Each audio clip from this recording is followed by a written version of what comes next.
1, 2, Standing go. by.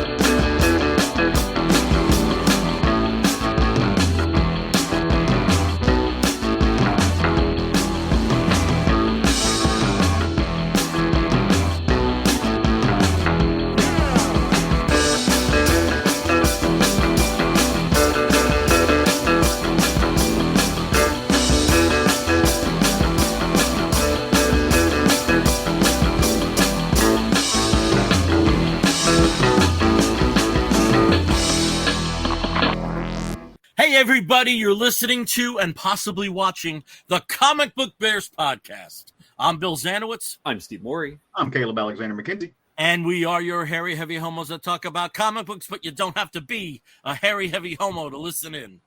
I don't know why I'm talking this way. I like it. I think because I was just looking at a lot of shots of Perry White in the new, and, you know, he was the most, like, direct character in the, you know, in most of the past iterations. So I just came out of the gate like that. Don't know why. Embodying Perry. But I did. It worked. Roll with it. Yeah, it did. It did work. I'll do that more often. Possibly.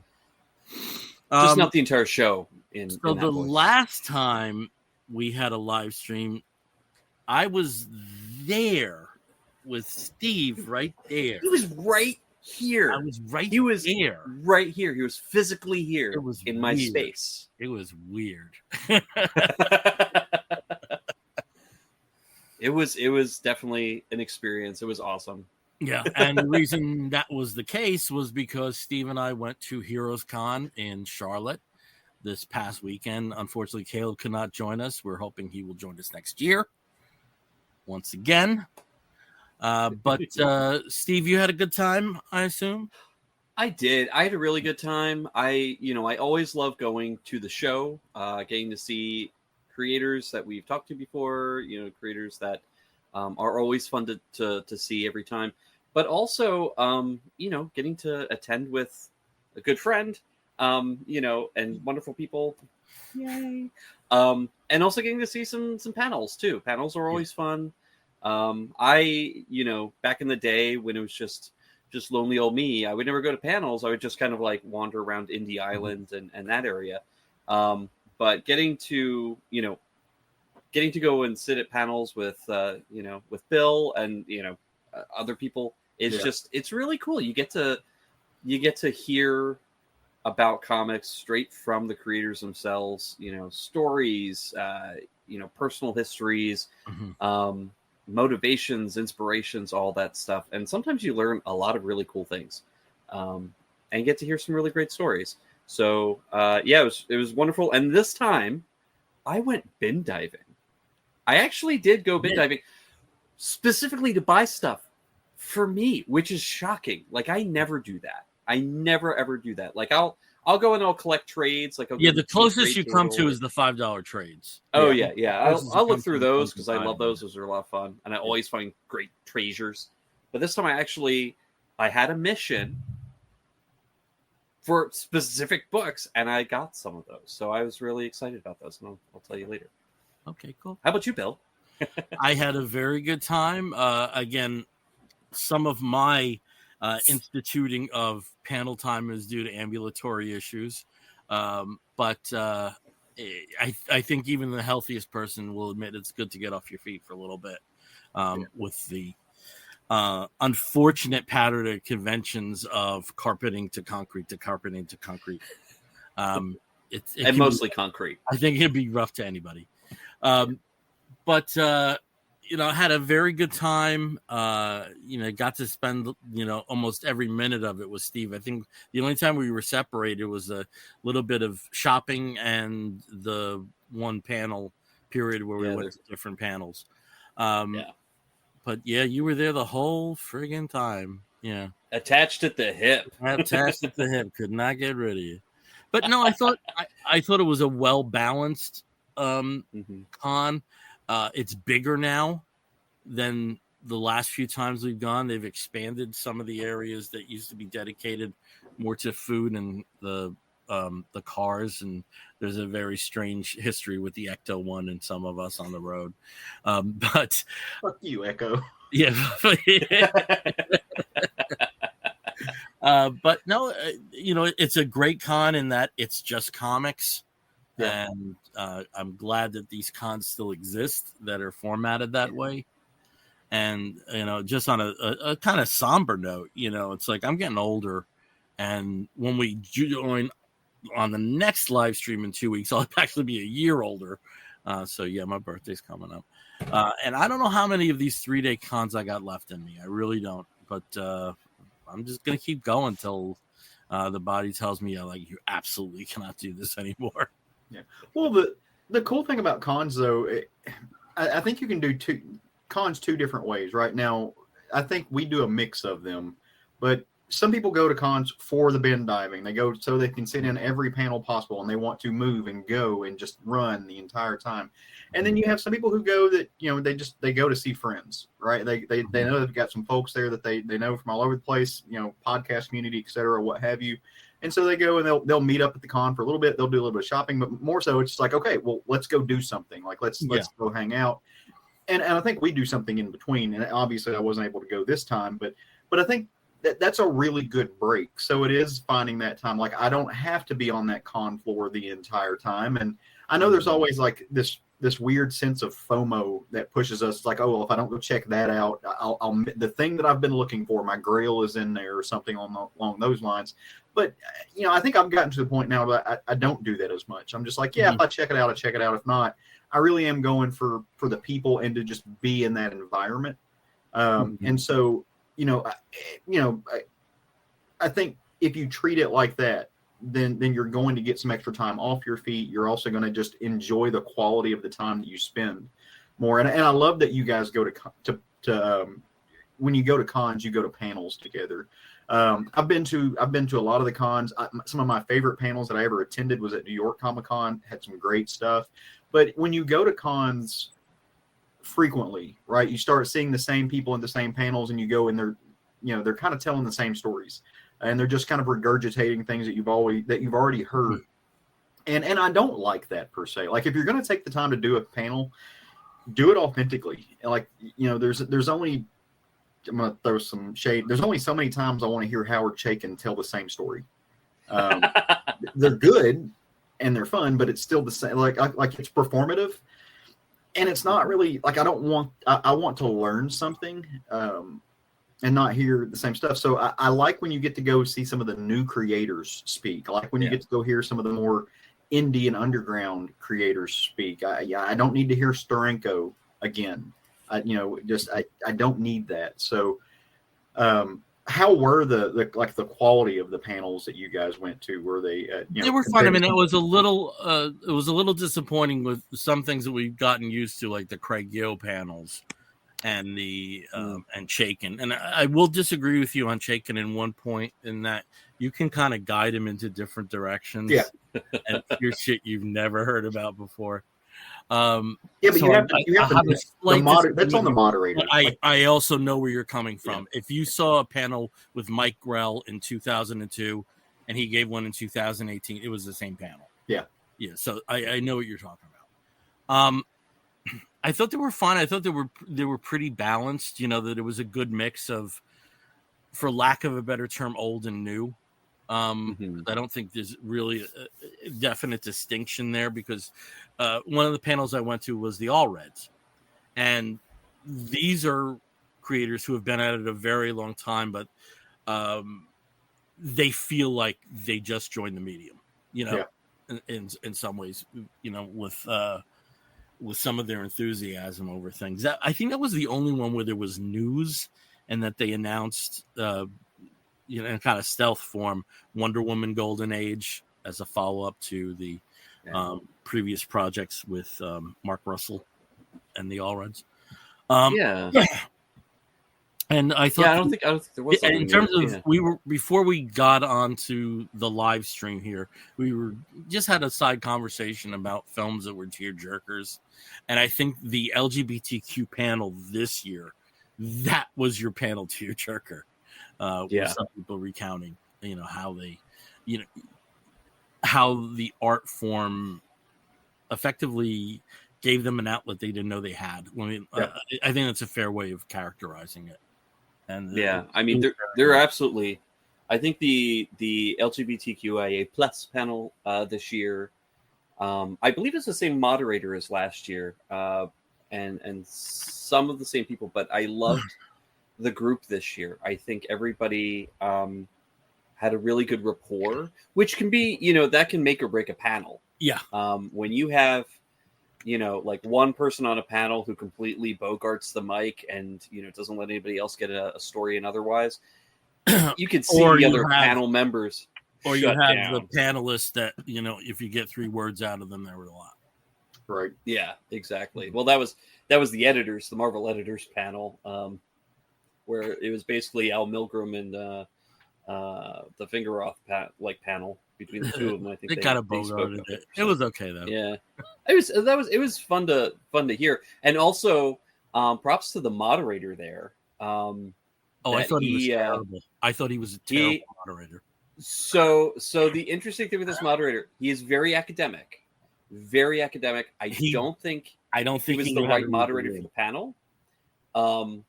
And I think that he tried to steer it in a particular way that I think could have had a much better conversation, but he didn't. Not with the terrain that they were covering. That was not necessarily, but maybe. No, I think he could have, but he didn't. He did not communicate his question. I don't think properly. He had a chance in hell. Severely disagree, Bill. It the way he severely disagree. He could have, but he didn't use the right. He didn't couch it correctly, and because of that, he made an enemy of Al pretty quickly, and that was it. And then from then on, you could see that he was like, retreat. And then it was just like, hey, any just general questions about editorial? And just had like the rest of the, rest of the time. But I do think that Al Milgram brought up a good point about diversity even back then. That's what the moderator should have.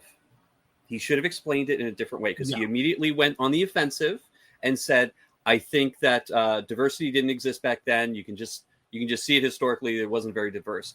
Diversity meant different things back in the 50s, 60s, 70s, early 80s.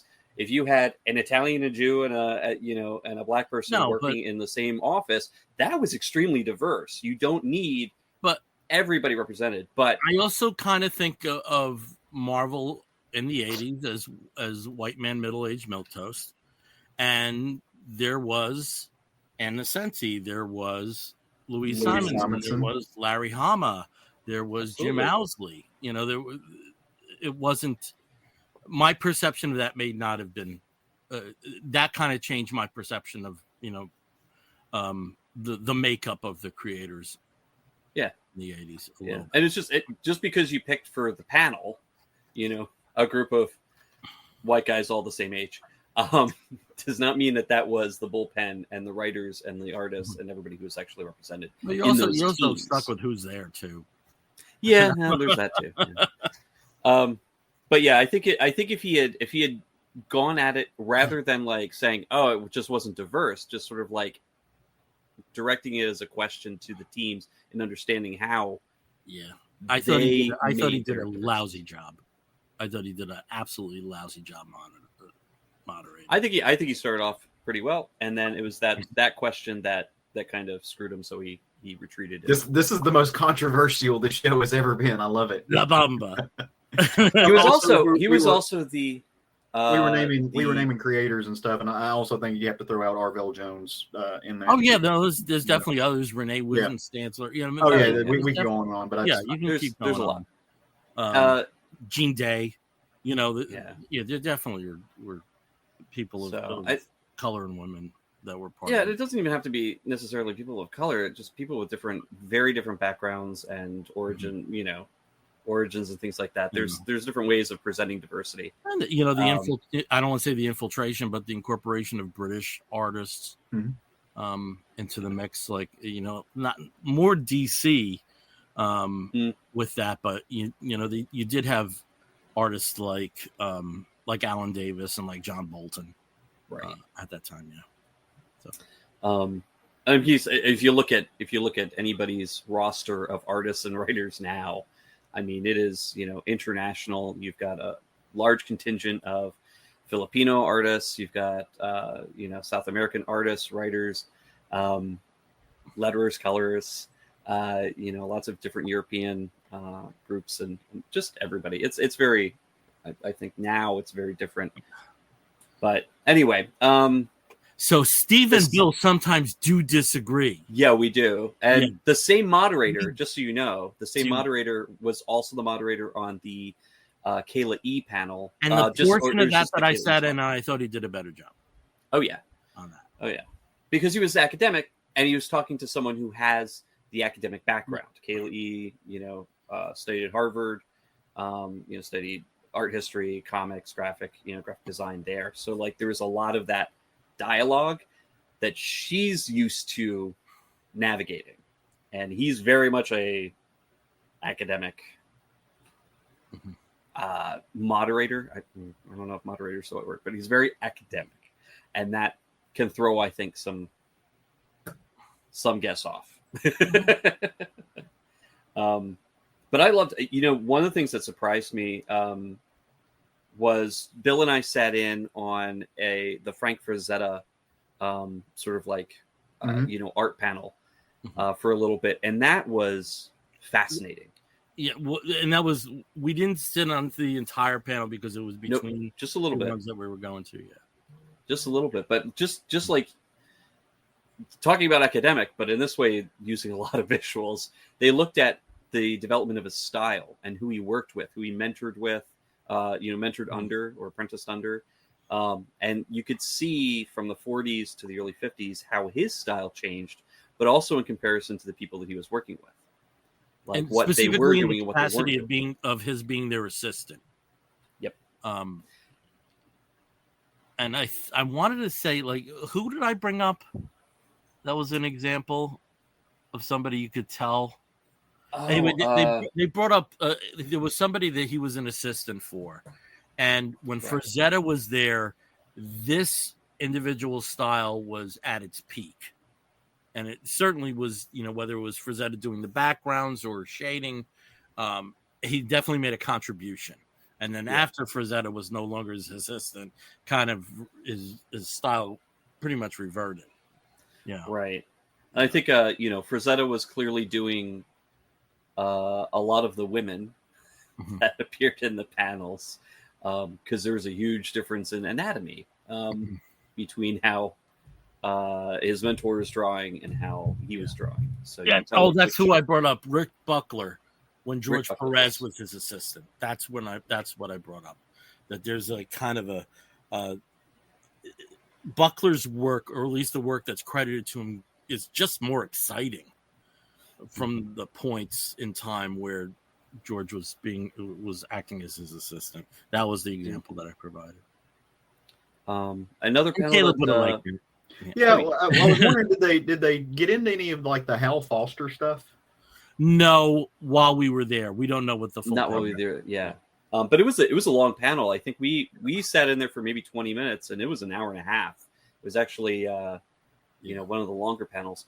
One that I found was pretty fun, and it was actually one of the first panels on Friday that we both went to, was the Michel Fiffe panel, looking at his work on Copra. And, because now that as of the week prior, the final issue of Copra 50 had been released. And so it was kind of like, this was the perfect time for him to talk about, like, it was almost a retrospective. Exactly. Like how he started, how his style changed. I mean, talking about styles for somebody who was doing all the labor on the book, from the layouts, the design, the pencils, the inks, the writing, everything, lettering especially, and talk about that.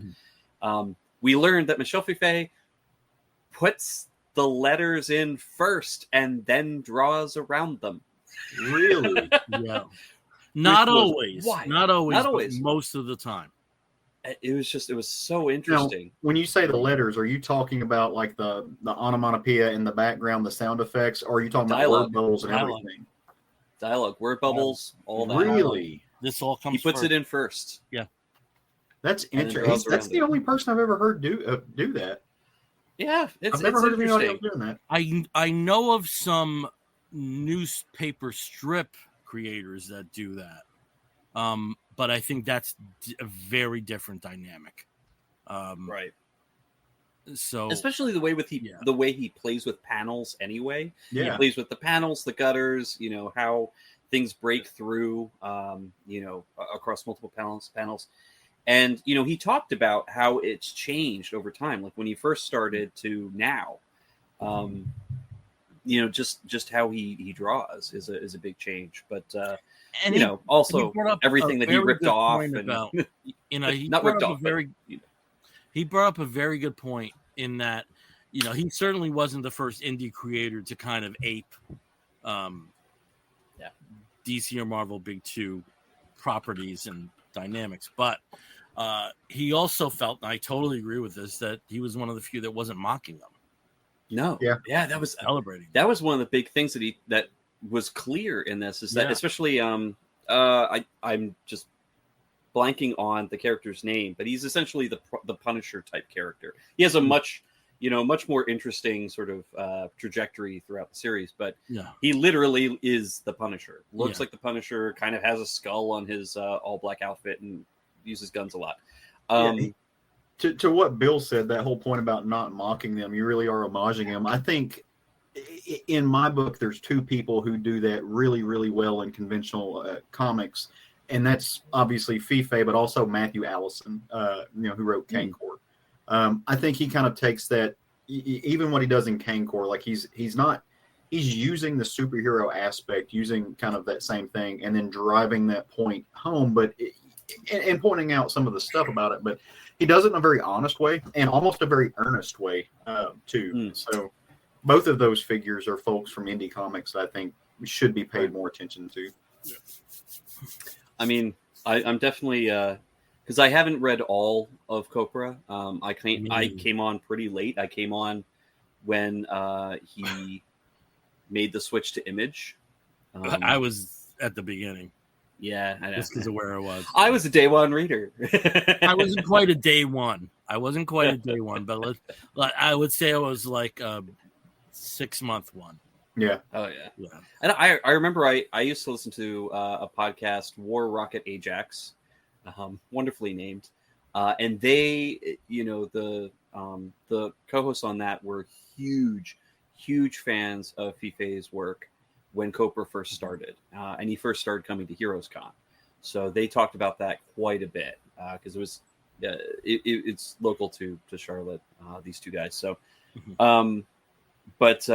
yeah, I mean, I'm kind of sad that I missed jumping on the bandwagon earlier, but I'm glad I started a couple of years ago and have been just loving it since. Steve, the show that you talked about, Copra 50, and the panel that motivated me to get the non-image version of it. So his version, and which is good. No trade dress. So. And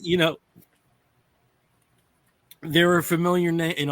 I have a very big gap between issues. So, like, I think with the compendiums, I probably have a gap between 16 and 49.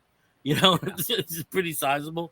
But that I open this up and I see Lloyd and I see Rax, and it was like that tells me I have a lot to enjoy coming up. So, thank you, Rax and Guthie and Maury, and thank Guthie. you, Michelle Fife.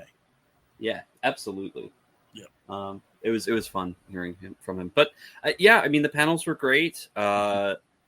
The Indie Island, this was the 20-year anniversary of the Indie Island concept. And it was definitely well stocked with creators. And I should have snagged a t-shirt. I really should have, but I always think about it too late, and then they're out of my size and forget it. But it was great, and the vendors this year were pretty much on fire. I mean, we had some pretty good vendors. I know Bill wasn't super impressed. He wasn't able to find all of some of those Blackhawks that I think a couple of years ago you that was a killer. I was literally standing in back of a guy that was taking Blackhawk issue after Blackhawk issue that I did not have. That's a sad tale. But in terms of Indie Island, even I jumped in, and out of the three of us, I'm certainly the least indie minded these days because I've seen it all in Red Roll. But some people that we did stop by was Brandon Lehman, and I got two of his mini books, Michael Myers, and Steve and I both got this one. It's a kind of choose your own adventure. I love that. You live a miserable life. It's brilliant. And I also, in addition to that one, I picked up his Ghost Stories, which honestly, Brendan Lehman, I don't know why I've been sleeping on him for a while, because he is absolutely hilarious. Yeah. This is like scary stories to tell in the dark, but cynical and very absurdly hilarious. The Michael Myers, Steve, I wish you picked up the Michael Myers. You would have loved. Oh, I'm gonna be collecting all of his oeuvre over the. And then another gentleman that we talked to on the last day, Joey Navarro Jr. I picked up some of his fanzines. The not safe for work, my not safe for work adventures with Superman, and this is all I can show you. And then this one, I picked up the fanzine, but he has a full book that I certainly need to pick up. Two Brothers, a Ghost Rider family road trip. And this is the opening chapter of Johnny Blaze and Danny Ketch going on a cross-country trek as brothers who happen to be Ghost Riders. And this is one of those things 3 pages in, and I laughed out loud. 3 pages in. And then one of the panelists that was on the LGBT panel, Jared Melendez, I thought his story was fascinating. Got his first book, Chef's Kiss. He is a chef. And apart from the comic book stuff, he also writes cookbooks for genre properties.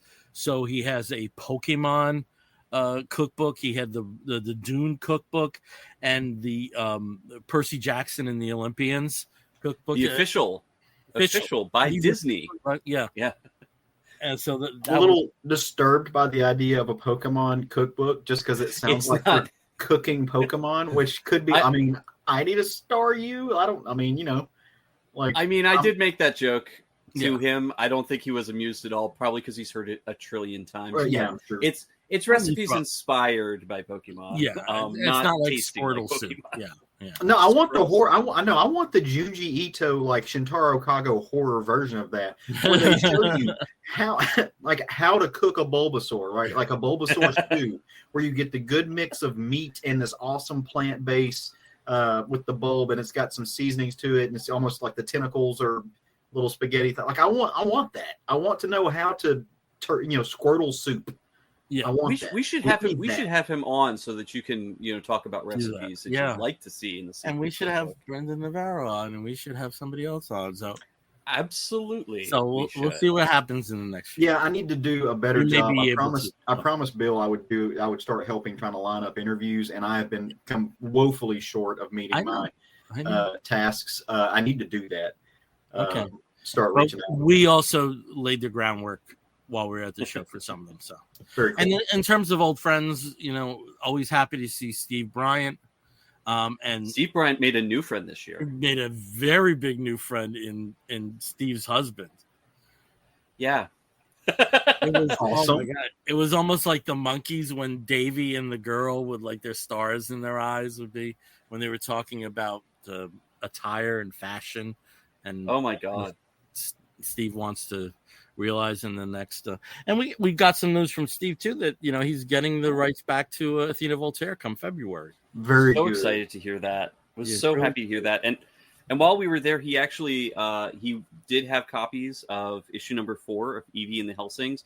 And the day that I got back, I got the Kickstarter copy that came with some extra stuff. I got the other thing, and I also kind of made him blush with how I wanted him to sign my book. Made him speechless. Yeah. We'll talk about that when the next time he's on. He's probably going to be like, Bill, I haven't gotten over that yet. I need to hear this story. Yeah. And my friend Jeff Messner, I got a physical copy of his book. And yeah, so good times in the indie sphere there. Oh yeah, very cool.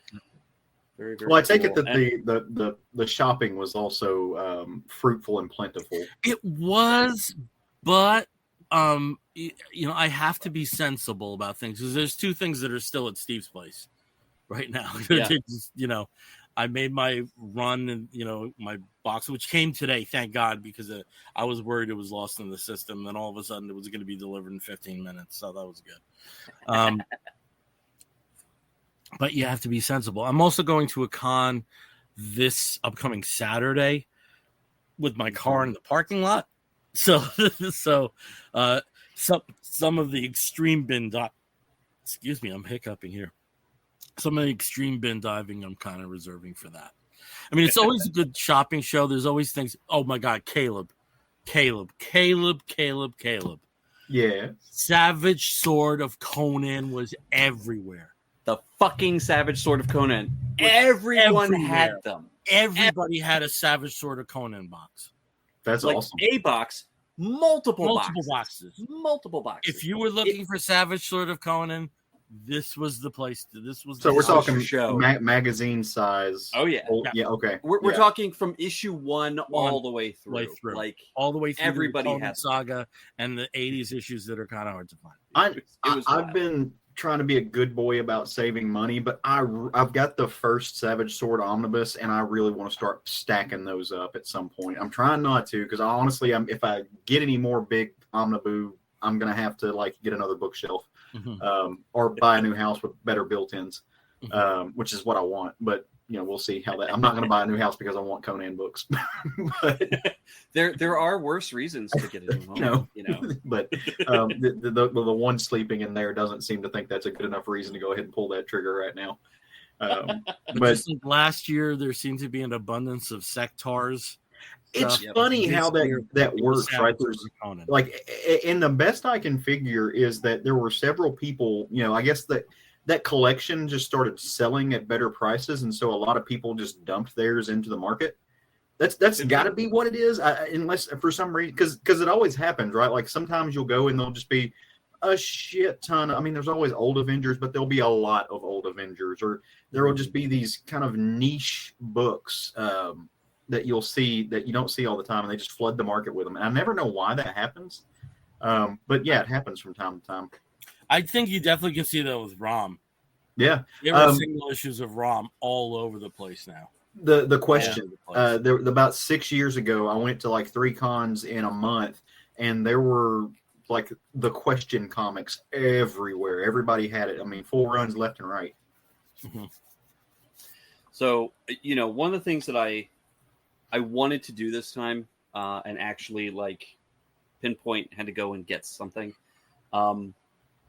I have just been bitten by the bug of 70s and 80s anthology comic magazines. Mm-hmm. So, Heavy Metal, the latest volume of Heavy Metal came out. It was great. It was a fun read. It was pretty cool. But I kind of wanted to get back and check out those old Heavy Metals. Check out the old Eries, the old Creepies, the old, magazine format books that I was never allowed to have as a kid.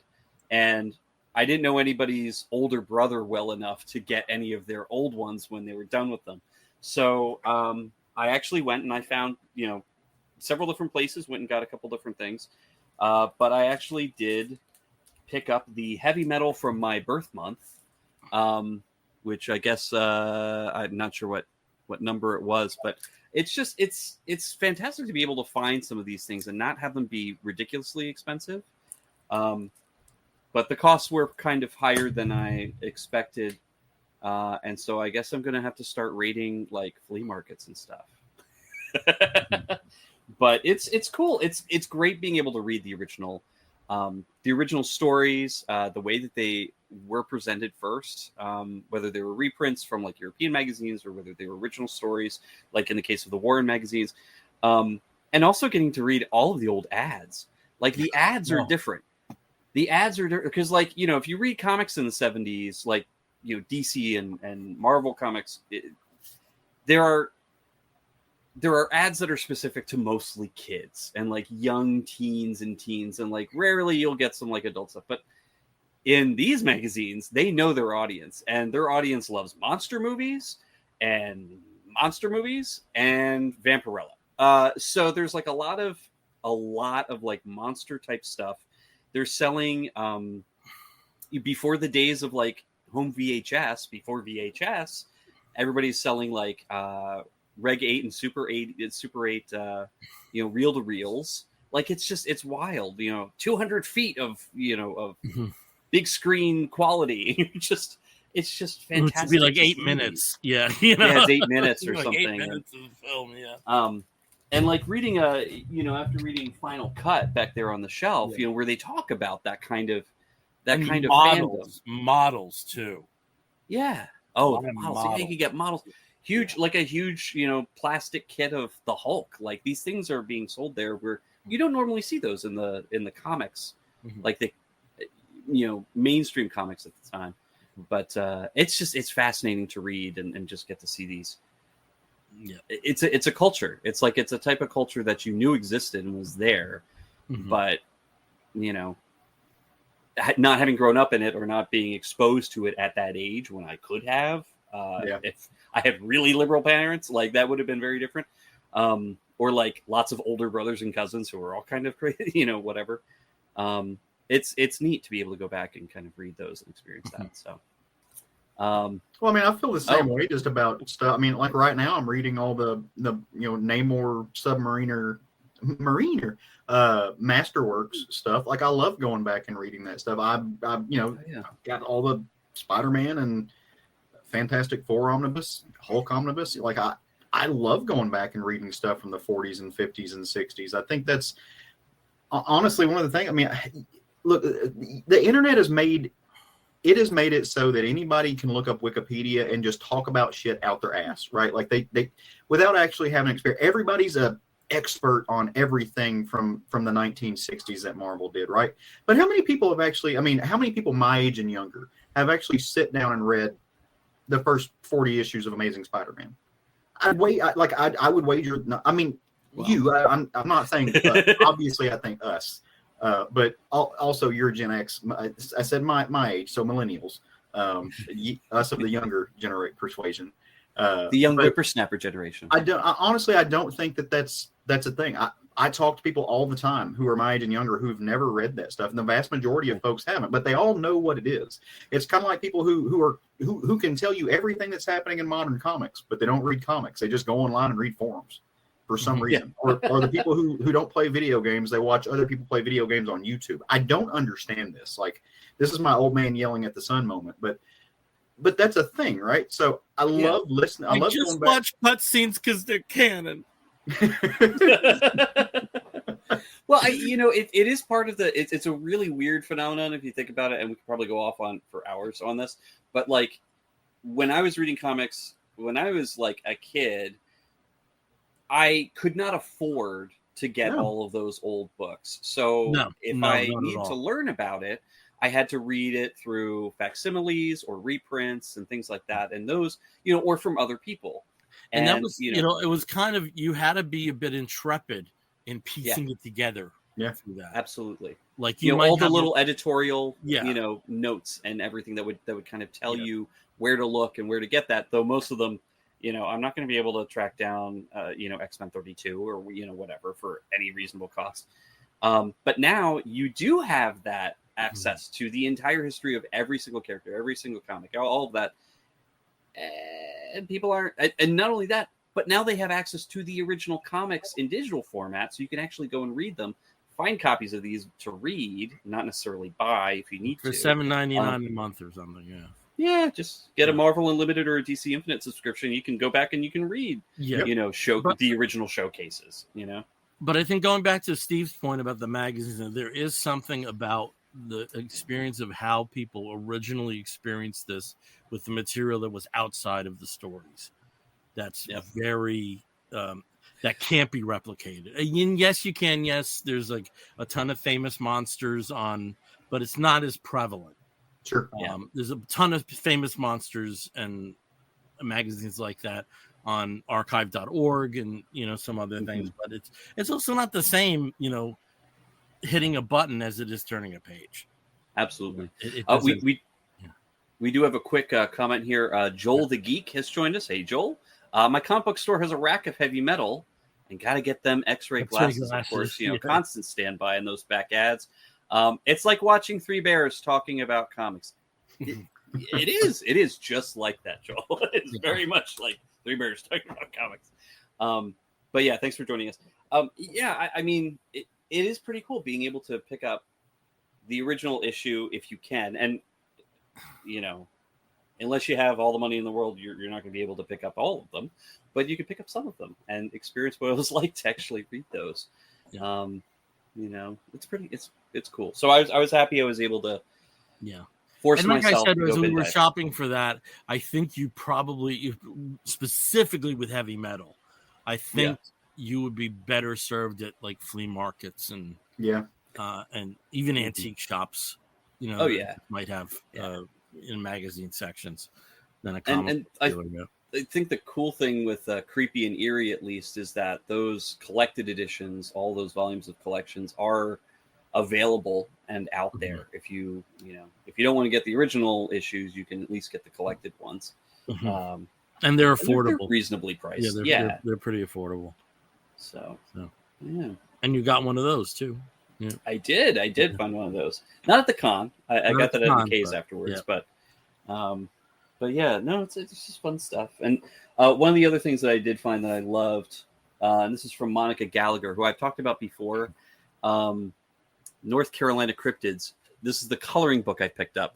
She has gone through and researched cryptids in all 50 states and some Canadian provinces and Puerto Rico, and put them together in just drawn them, put them together in reference guides and all that, and also coloring books. So you can actually see, hey, who is that? It's Lorelei of the French Broad River. Right. She is a and soggy. Her con appearances, she did mention that she kind of tailors what she brings to the con. So, so there would be no New Jersey coloring book, but the New Jersey coloring book might exist. And if she did a con by me, I might be able to go. She'd be bringing it. Or to Arkansas, she'd get your cryptids too. So like you can get all of it on her website. Yep. But it's pretty cool that she had those. Anyway, it was just one of those fun little things. All right, you want to start talking comics apart from our experience? Let's get to it then. Now we're in Pride Month still have a few days left, and both of the big two provided their annual Pride collections. Absolutely. And Steve has one in hand and I have one in hand. So that's how we're going to start the show off. So Steve, why don't you talk about Marvel's Pride collection from this year? I will. So of the two, I actually do prefer DC's Pride specials. I think sometimes I think the stories are pretty good, but I do want to give props. Marvel does make a good effort. They have like a great rack of creators that they invite to contribute every year to their it's usually Marvel Voices. It's under the Voices little label, and this one was Marvel United #1, a Pride special, which I do have right here so you can see it better. This is just one of the covers. They had multiple covers, but this one features a bunch of prominent queer characters. In the front there we've got a character I'm not too familiar with, but he does feature in the book, and that's Captain America of the Railways, I believe. And there's also, there's one of the other new characters from this past year, Kid Juggernaut, in the background there, and some classic ones, of course, like Hulkling and Wiccan and Hercules right there, comic book bear mascot with Bobby writing on him. I didn't know that Hercules was into chili twinks, but apparently he is. So awesome, good for him. I mean, dated him and Marvel from younger. I mean, that's Marvel is straight up a twink. So break I love them in America half, though. Chavez in this. Yeah, this is actually a great image here. I'm trying to think who did that this particular cover. Lucas Wernick. Oh yeah. Cover. So, but anyway, this one is good, and like the other Pride specials that Marvel's put out in the past, it's a anthology, so it does have several different stories contributed by multiple teams. And just going down real quick, I don't want to go into them too much. We have the first story, Who We Are, written by Al Ewing and drawn by Kei Zama, with colors and letters by Brittany Peer and Irma Canevia. And it's basically Captain America of the Railways and his team popping in and causing havoc for Hatemonger and Hydra. And also bringing in, this is a character that I haven't done much with. I haven't had much experience with, but the Queen of Nevers, who is essentially, Eternity's consort, like the cosmic being that represents all the stories of Marvel, makes an appearance in that story. It's very interesting. It's kind of a cool, just a cool plot device that they have in there, and beautifully colored, absolutely beautifully drawn and colored. So gorgeous right off the bat. Good Night, Blue Rose is a very sweet story by Wyatt Kennedy, with art by Bailey Underwood and Irma McVoss on color, or Irma again on colors. It's Mystique and Destiny kind of living a very domestic life with a young Nightcrawler, and Mystique is just sharing a really intimate moment with little Kurt, talking about how he is and how she can protect him sort of inside the house that he's always loved and accepted, and it's very sweet. The Bolter by Zoe Terrell and Federica Menchen, with Tamara Bonvillain on colors, of course. Sarah, who's a character I'm not too familiar with, coming from Angela and the Asgardians. Apparently she was Angela's lover at one point, her girlfriend, etc. She was brought back from the dead, all of these things, and then somehow betrayed Angela. And in that, she encounters, she breaks into Camertage to steal a gem and runs into Black Cat, everyone's favorite chaotic bisexual lady. And they have an interesting psychological battle against despair. Very cool. And then finally, My Buddy, which is a story by Anthony Oliveira, with art by Pablo Collar, and colors by Michael Wiggum. And this is basically the story of Cap and Arnie Roth, his best friend from growing up on the streets of Brooklyn before Bucky. And then also, I believe, the first or one of the first out characters in Marvel. Originally debuted in 1982, I believe. And following up with the story, there is an actual interview with J.M. DeMatteis talking about the creation of the character of Arnie Roth and what he represented in sort of the Steve's history and his personal growth as a character, mm-hmm. and why he's important to the image of Captain America, that Steve's best friend and original protector was a gay man. So just very interesting mix of stories here, beautiful colors, some really great art. And it's just fun getting to feature some of these characters that we don't see too often in the general books that come out. I mean, obviously we've got some queer centered books that are pretty front and center at Marvel, but I guess it's the new Avengers Academy. Of course you've always got Young Avengers. I think is it Helverines that's now featuring Dakin, and a couple other ones. But it's nice to have something that's just specifically geared towards just queer characters, and specifically queer characters that don't get a lot of play normally. So it's pretty cool. I recommend it. That exact thing, though, is my problem with Marvel, and to some extent DC, although not as much, is that they have a good lineup of queer characters, and Marvel just does not use them well. Not enough. Yeah. like I said, to they're the most egregious of the big two on that.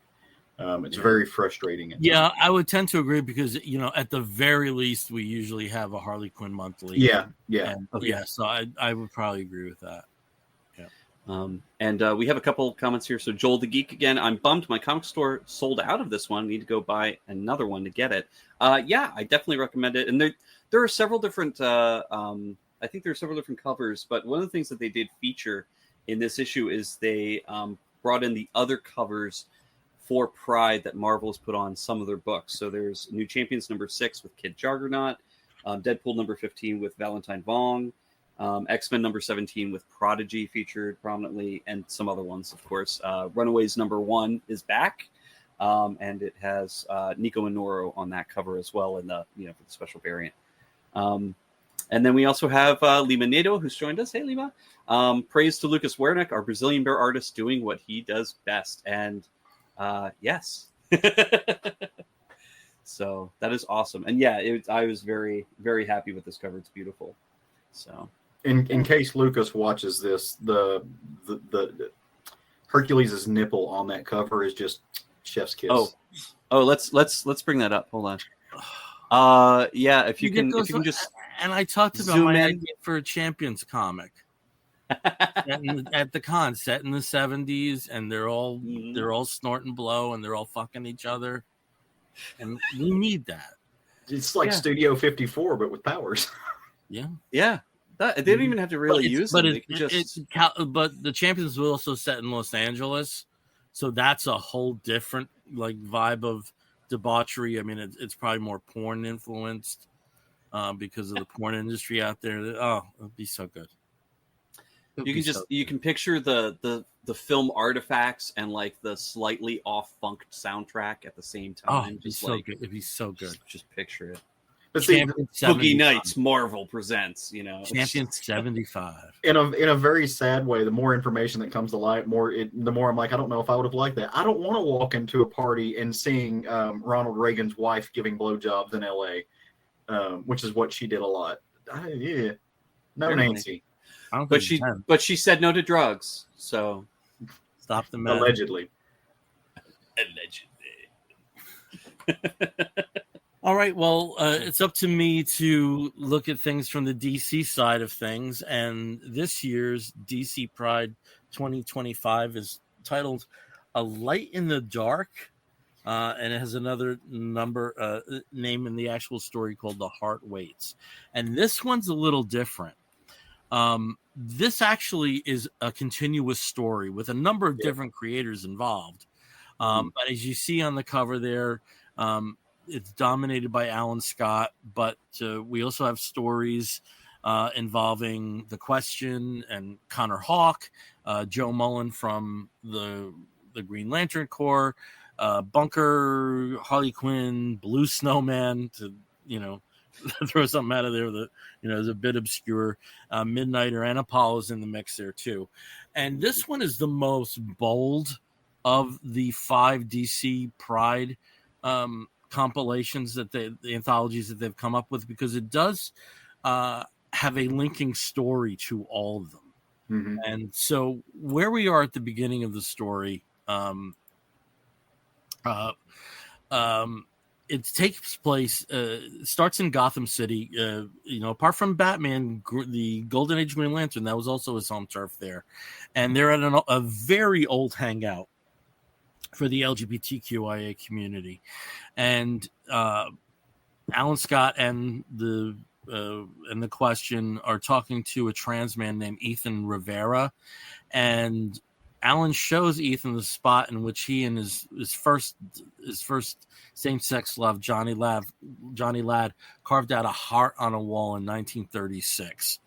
And this actually sparks a bit of a cosmic reaction because of the histories of both Alan Scott and his former lover.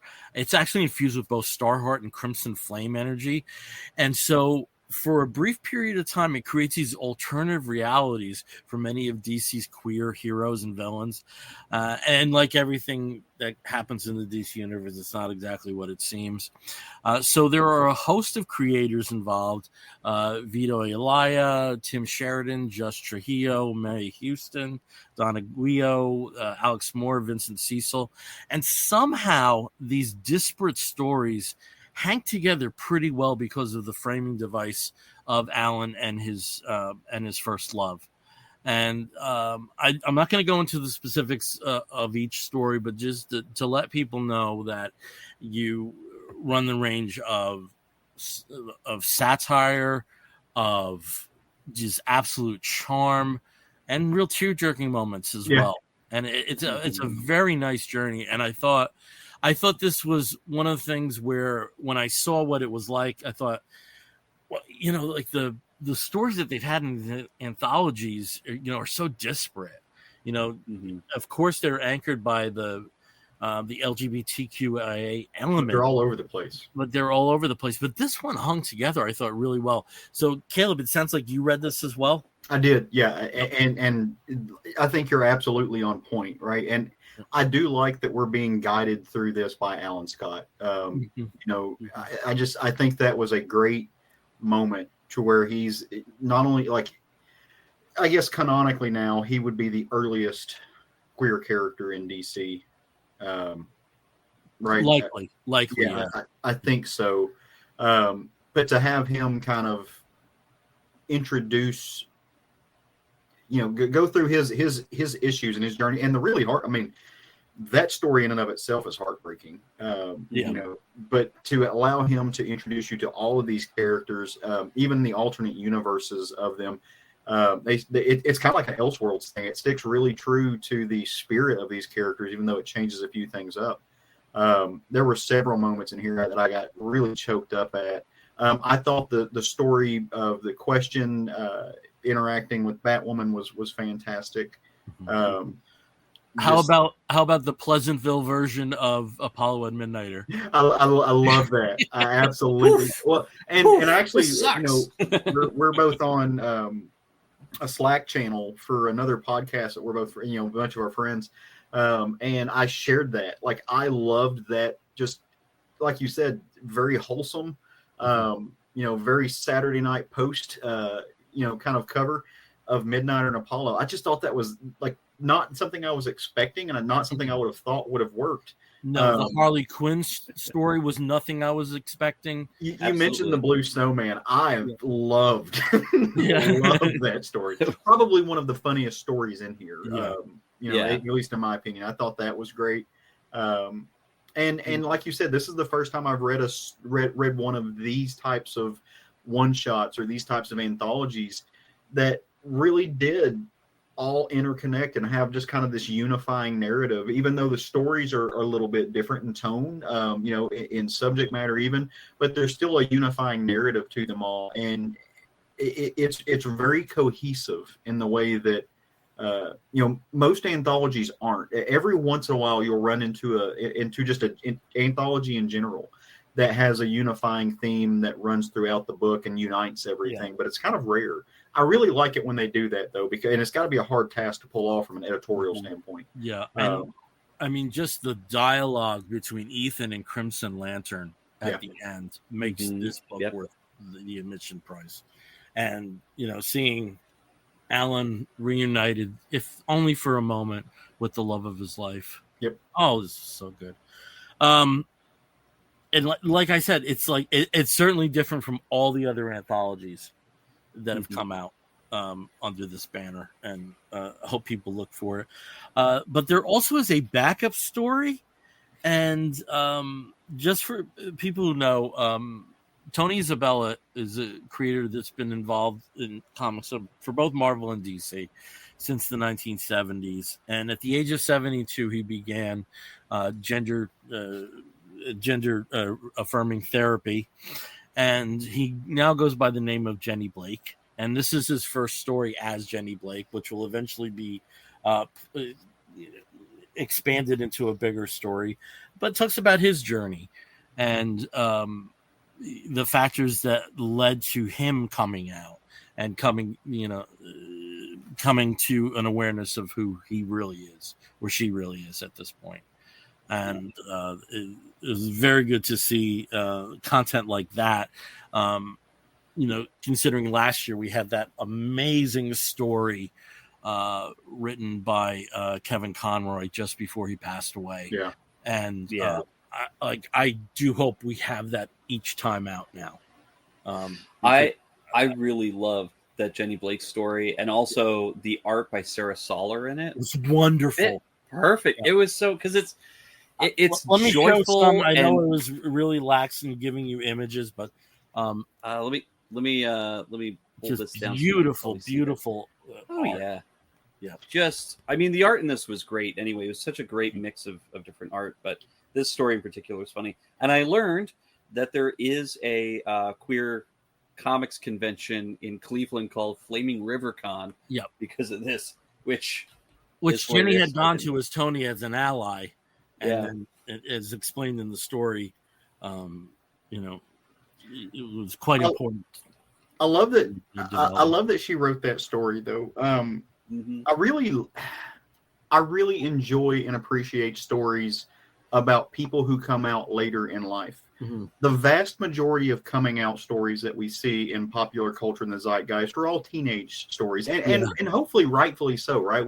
I hope that we are moving towards an environment, or at least I need to, or I'm going to start slamming my head into the desk, that we live into an environment where it is safer for kids to come out and not hide or stifle who they are, right? Because that is actively what they have always done. It's not that they, go off and get ruined by some, weird liberal arts teacher. They know who they are and they just don't come out earlier. And hopefully we're creating environments where that can happen.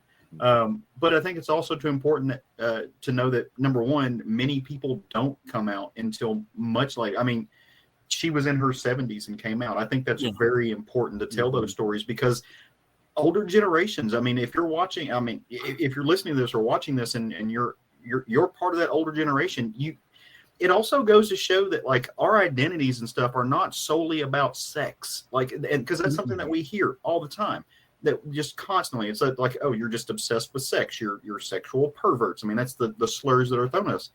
Our identities are not about sex. That's a very small part about who we are, right? And I think that's true for the older generation as well. They come out.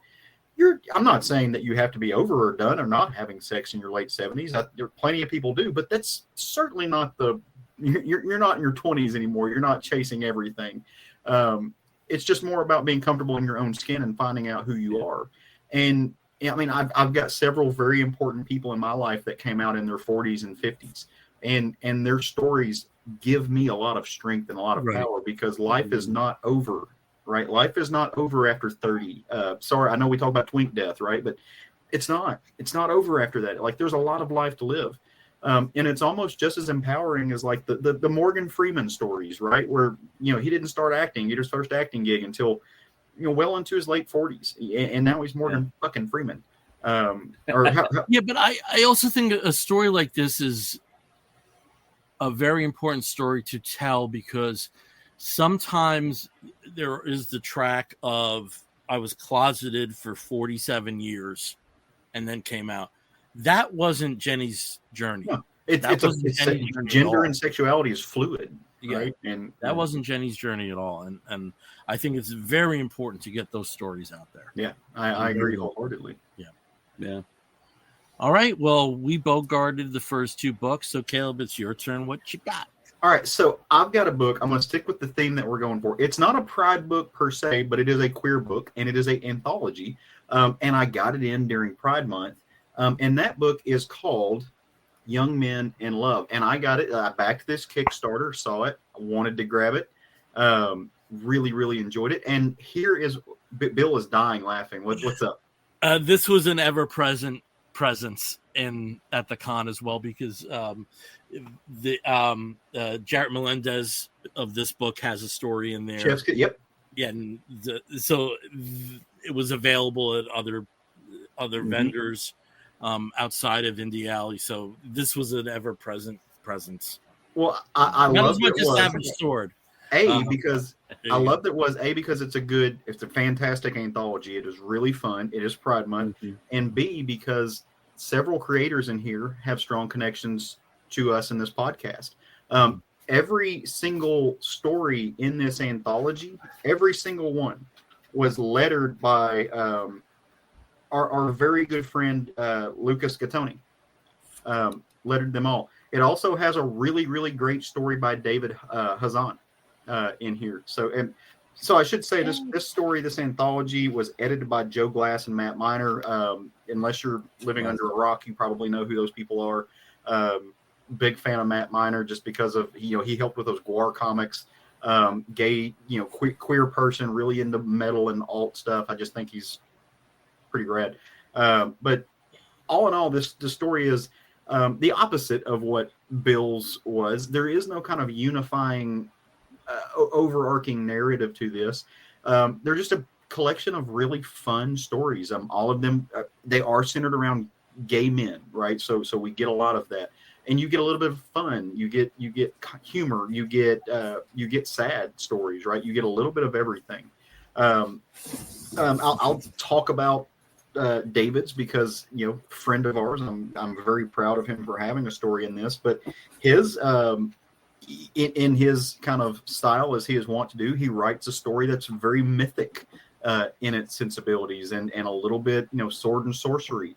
And it's about these two men who serve as essentially scribes for the gods. Deuce, the god, not Zeus, but Deuce. And they're writing, they're scribing all of these, love ballads that come down that are inspired by the gods, but they're also in love with each other, and they kind of plot for a second to run away and to skirt away of their duties.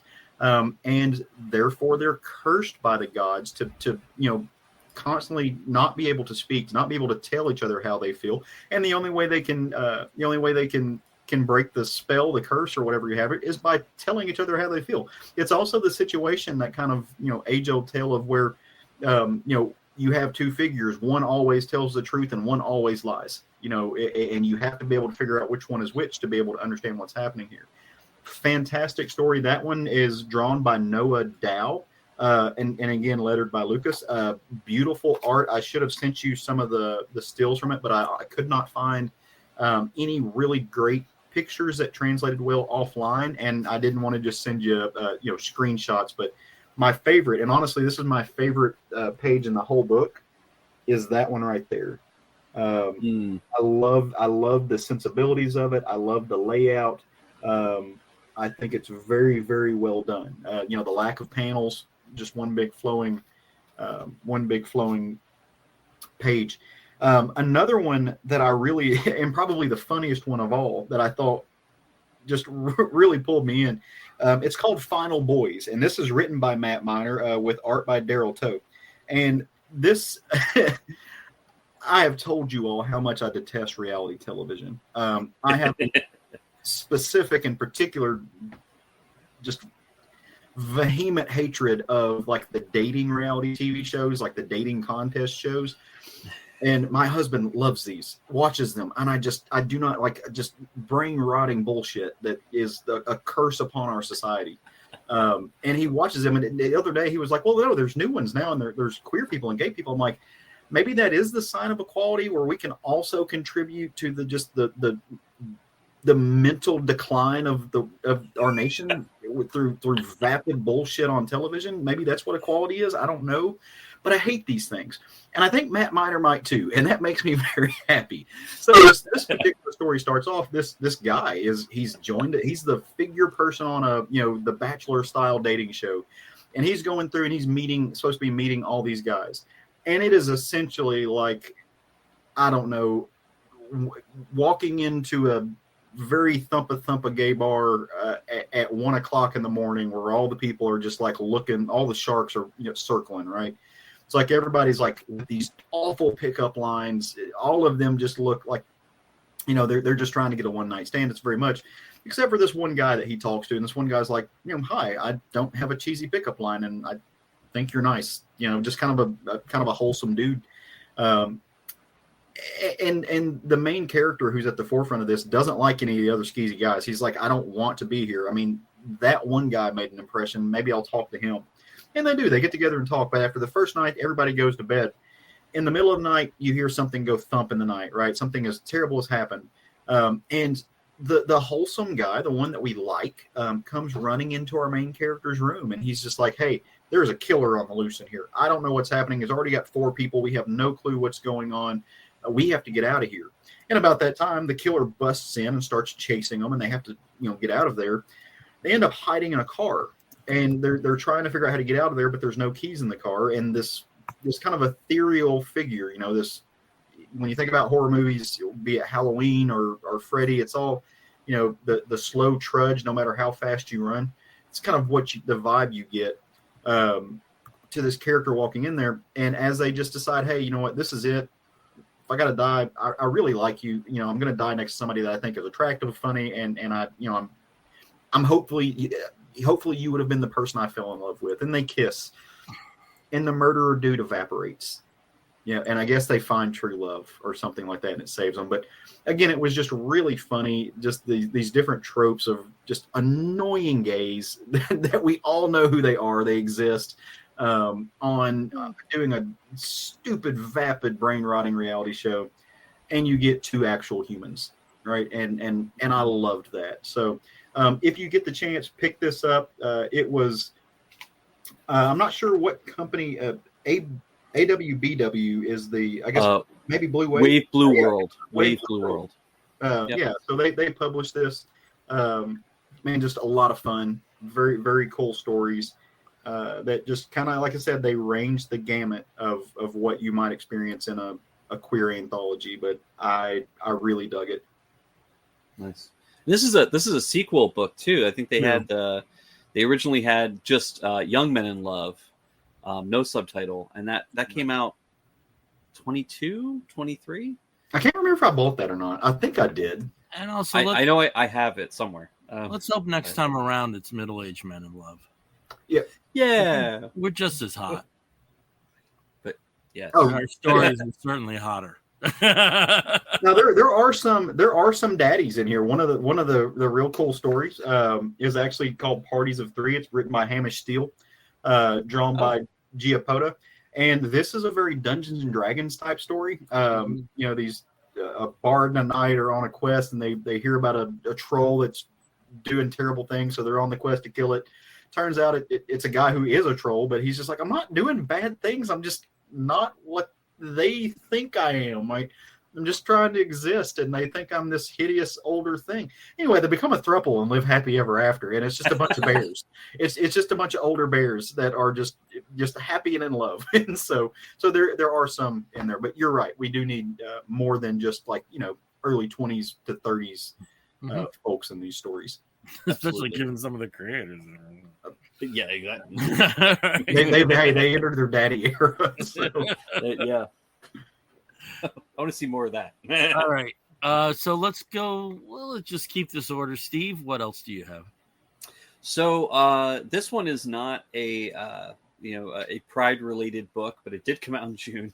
And it is sort of part of the anthology sphere in that it started out as just one short story in an issue of Epitaphs from the Abyss, which is the sort of the horror anthology put out under the EC imprint by, I believe it's Oni, I think, who's doing these. Yeah, Oni Press. So it apparently proved so popular. It was from issue number 3 of Tales from the Abyss, or Epitaphs from the Abyss, that they made it its own miniseries. So issue number 1 of Blood Type, which concerns itself with a vampire named Ada. In the original short story, she was written by Karina Bechko and drawn originally by, let me see if I have, don't have the original artist listed on this, but in this book, she's being drawn by Andrea Sorrentino, who has a very cool sort of noirish, kind of just really fits the vibe of like a horror or sort of like a, more macabre kind of sentiment. Whereas the original story was kind of goofy and kind of lighthearted. This one it picks up right after the short story. Ada has eaten her way through a lifeboat of survivors from a downed ship, and she's picked up and rescued by another sailing vessel, and of course she eats her way through that too, and ends up on a tropical island that's a major tourist trap. She's discovered by one of the employees, and she immediately, threatens him to death, but he is not shocked or surprised that she's a vampire. And she's surprised that he's not surprised, and he begins to tell her that he thinks that the island is infested with vampires already, due to bodies being found of tourists.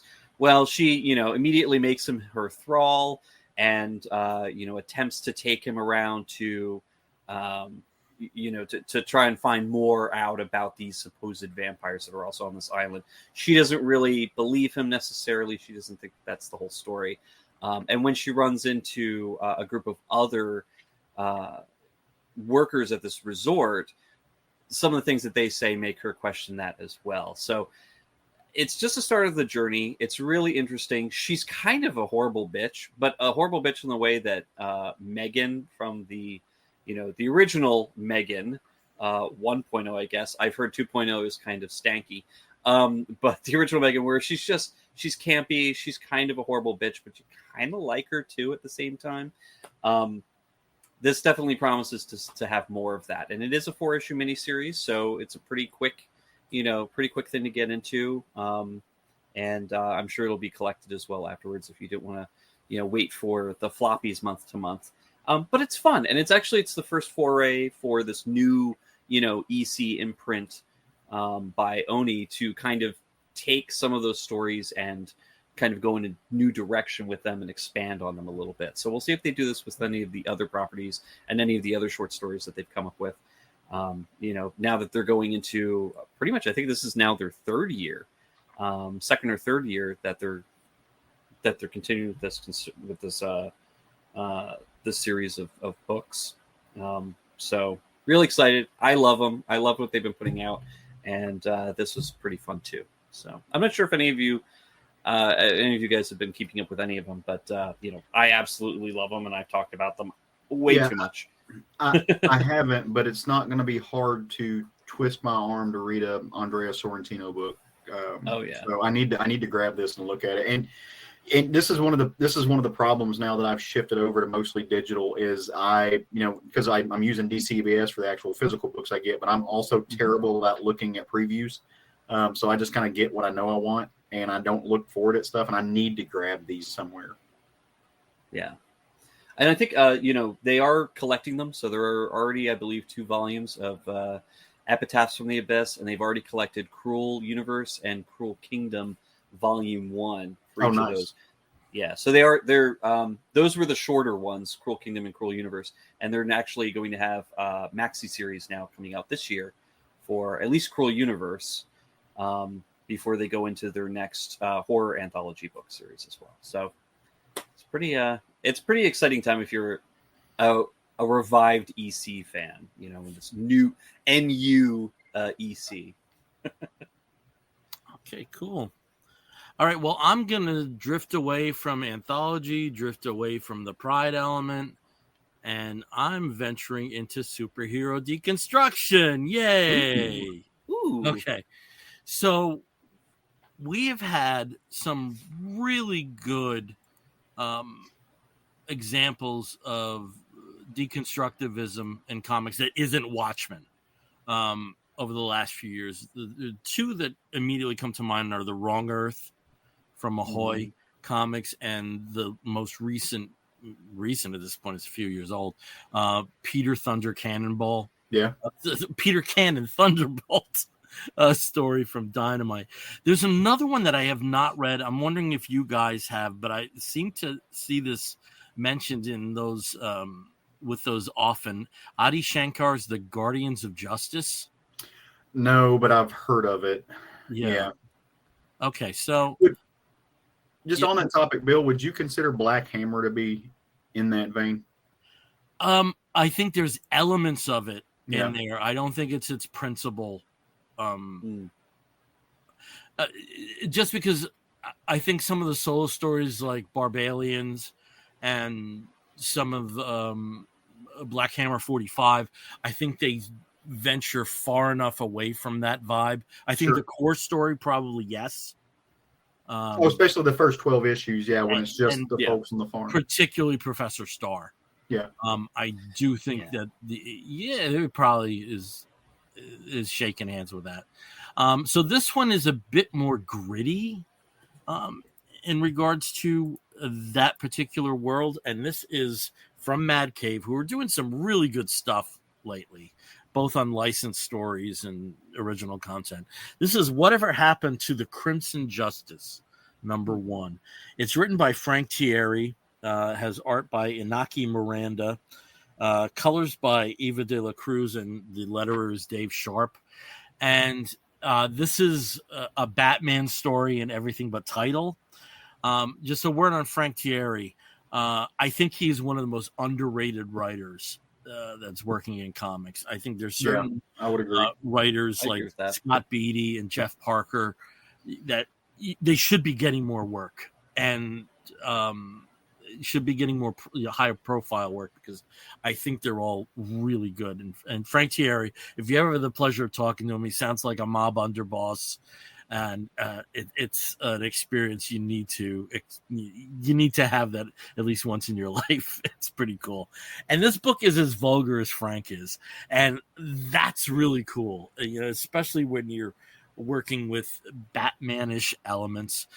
So I'm going to keep saying Batman, but not going to explain why. So let me go into this. So this takes place in Empire City. And right off the bat, we're treated to the Crimson Justice signal. Think Bat signal, but a lot more red. And the longtime commissioner, Commissioner Burke, is standing on the top of a building. It's more ceremonial because the Crimson Justice has not been seen for decades. But there's somebody joining him there, and that's his old arch enemy, Dr. Mayhem. And in seconds, Dr. Mayhem slits the throat of the good commissioner. And he leaves him there to die, but the commissioner is a smart man, and he leaves a message in his own blood, mayhem. And that's where we start off the story. So the next day, we see a diner, a greasy spoon. And there is a gentleman who owns and operates the diner named John Redding. And he's there talking with his friend Willie. Now, Willie is writing a book about the Crimson Justice, so he knows all about the history. He knows that there was a sidekick named Reddy. He knows that there were other superheroes that used to run around with the Crimson Justice in Empire City, like Misconduct. That's my favorite name. Scarlet Girl, Black Knight, and Urban Avenger. They all met their untimely ends in different ways. Not necessarily their deaths, but their end to their career. And in 1985, there was a hospital fire. And Reddy, who was Crimson Justice sidekick, and Crimson Justice himself have never been seen again since that fire. And Empire City is crime-ridden. And we then move on to a woman named Sally giving a hand job to a criminal, to a mob dude in a car. And we find very slowly that she actually is Scarlet Girl. And this is where I want to give big props to Inaki Miranda on art, because she perfectly, and I believe Inaki is a female, just perfectly provides that kind of nowhere to run junkie look to a character. I just thought the treatment of Sally was just darkly gorgeous. Let me put it that way. So they enter the diner establishment. There's a long history there with all these characters. The radio comes, the TV changes to an alert, and we find out about Commissioner Burke's death. and there are some very knowing glances between Sally and John, and the scene ends. But then John goes home, and there's a letter waiting for him, and it's from Ted Burke, the commissioner. He provided that whoever dropped this letter off for him had no idea about the situation. Commissioner Burke provides that he knew for a very long time who the Crimson Justice was, and if he was reading this letter, that Commissioner Burke had to be dead at this point. Now he was uncertain why Crimson Justice gave up the Ghost in being a superhero, but as he reads this letter, you see John putting on the costume of the Crimson Justice, and that's the end of the first issue. So a really nice setup. Seems like very interesting characters that are going to be populating this story. Perfectly paced comic book. And again, if you're a Batman fan, just jump on this. It's going to wet your whistle, no matter what kind of flavor of Batman is most appealing to you. This was really good. And so, in terms of color, this is a wash in crimson. It isn't just the color. It isn't just the cover. It's just really good use of that particular end of the palette there. Do you happen to know how many issues this is going to run for? It's solicited for 5. Nice. Yeah. Let me try to grab this. I like these. I wasn't really thinking about the dark side of things when you were talking about deconstructivism in comics. Yeah. But the way that you were talking about some of this, it actually reminded me a little bit, not the events, but just kind of tonally of Rick Veitch's Brat Pack to some degree. Not being afraid to really dive into the dark side of that world. Yeah, and there's also some Daredevil vibes going on there too. Of course, Batman is the most obvious analog, but Thierry is really good at pacing. He's really good in pacing a comic story, a 22-page story, and so there's a lot of setup. It's a number 1 issue, so there's a lot of setup, but it feels like this is just the icing on the cake, and the real story's coming. And cool. I'm looking forward to that real story. Nice. Yep. Nice. All right. Over to Caleb. Caleb, what's another book you got? Well, I'm going to bring us full circle. I'm going to take us back to Marvel. And I'm going to follow where Bill took us away from anthologies and took us more towards superheroes. I'm going to take us all the way there. Not deconstructivism, just straight up superhero comics featuring one of my favorite characters, Namor the Submariner. Very excited about the wrap up of this series. And I read the last 2 issues and I wanted to kind of bring them to the table. Now I spoke about the first issue or the first couple of issues on this a couple months ago, maybe last year at some point. Did either of you get a chance, or have you all read this? Either of you picked only this the first issue? Okay. Only the first issue. This is written by Jason Aaron. It's got some really strong artists throughout. The kind of person who follows it all the way through is going to be Alex Lenz, but Paul Davidson's also in there, and then you've got colors by Niraj Menon, letters by Joe Caramanga, because he does everything, and that's just what it is.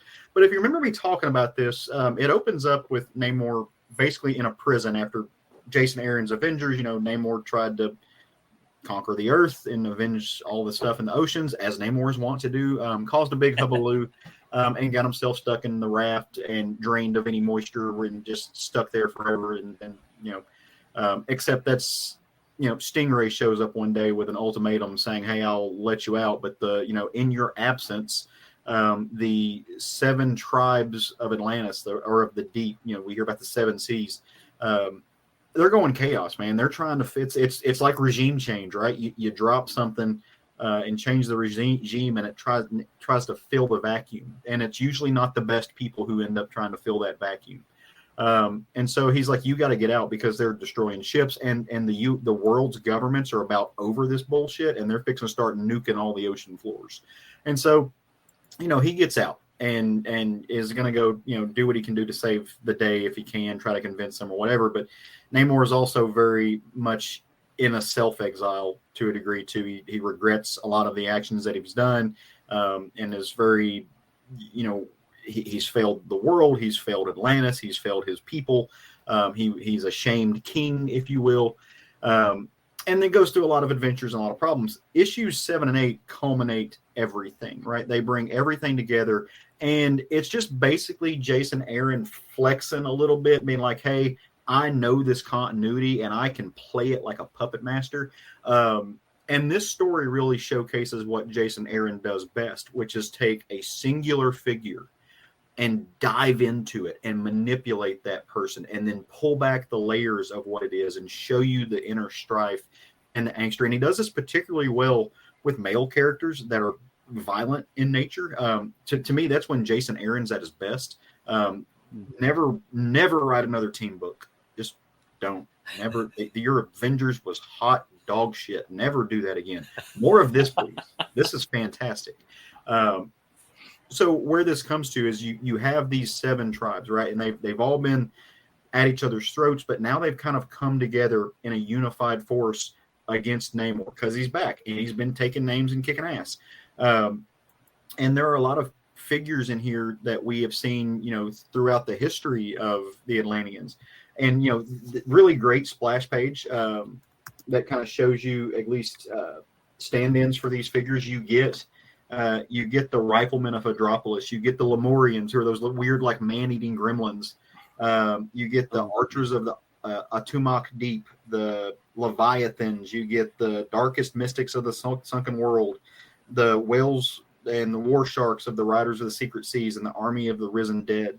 And all of these folks are ready to go, and they want war.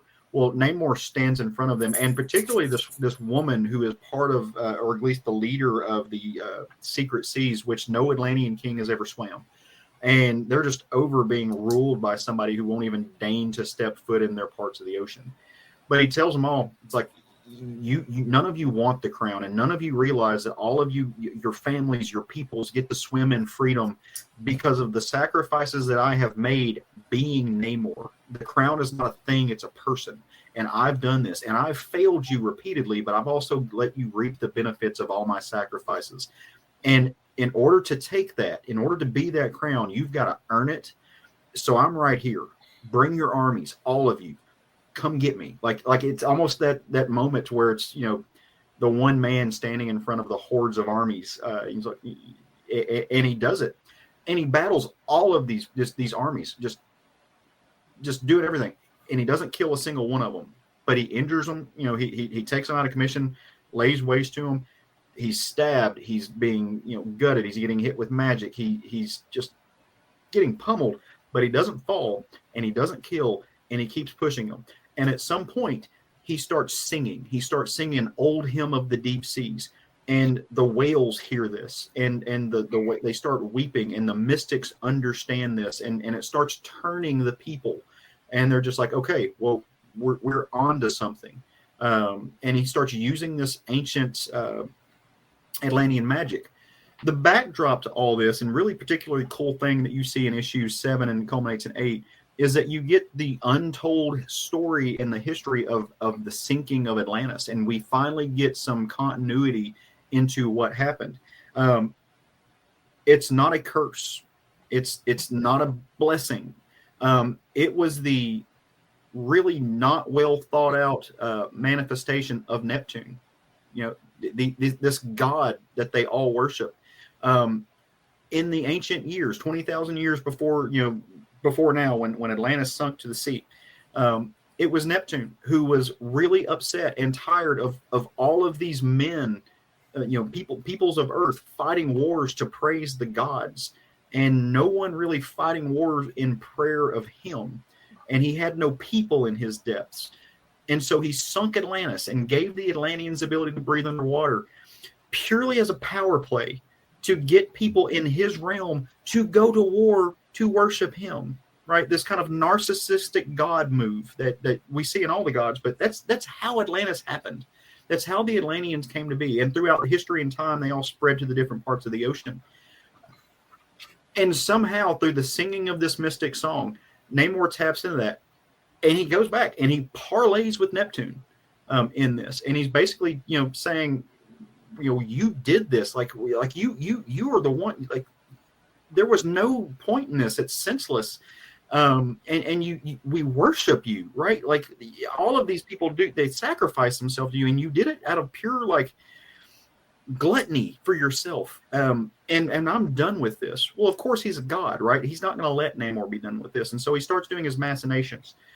In issue 8, we see Namor finally just stop, and he tells him, he was like, you know what, you created me to be your ultimate weapon of war, and I am, and I'm going to continue to be war.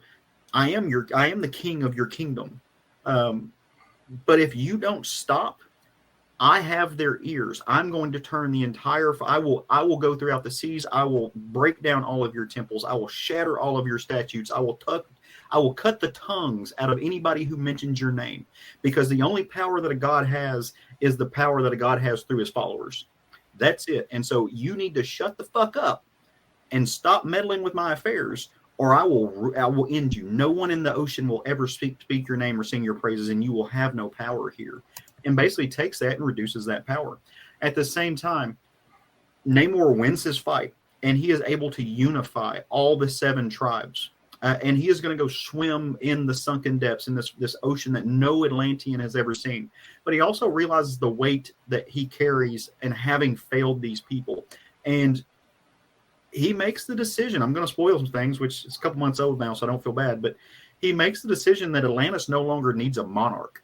Mm-hmm. And so he takes his trident. He claims his throne and says, I'm the new king and I'm the last king.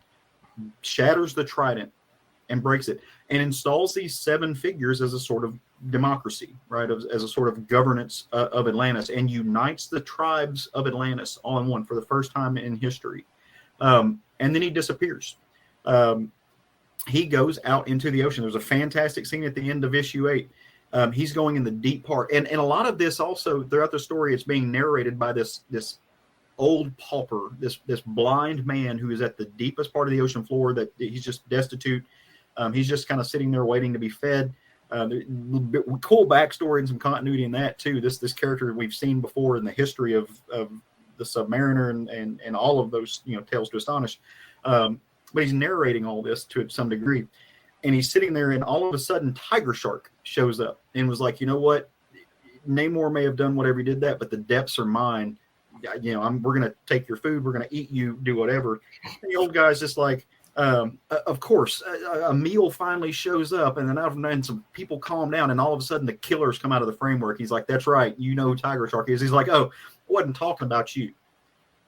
Like a torpedo, Namor comes in and just doesn't say a word, just beats the ever-loving hell out of Tiger Shark and everybody, leaves him into a bloody pulp, and just basically lets him know in a very much almost in a scene to me that it's weird making this parallel, but very much like the depiction of Batman as a wraith, not as a figure, from like Arkham Asylum, where it's showing him as this force of nature.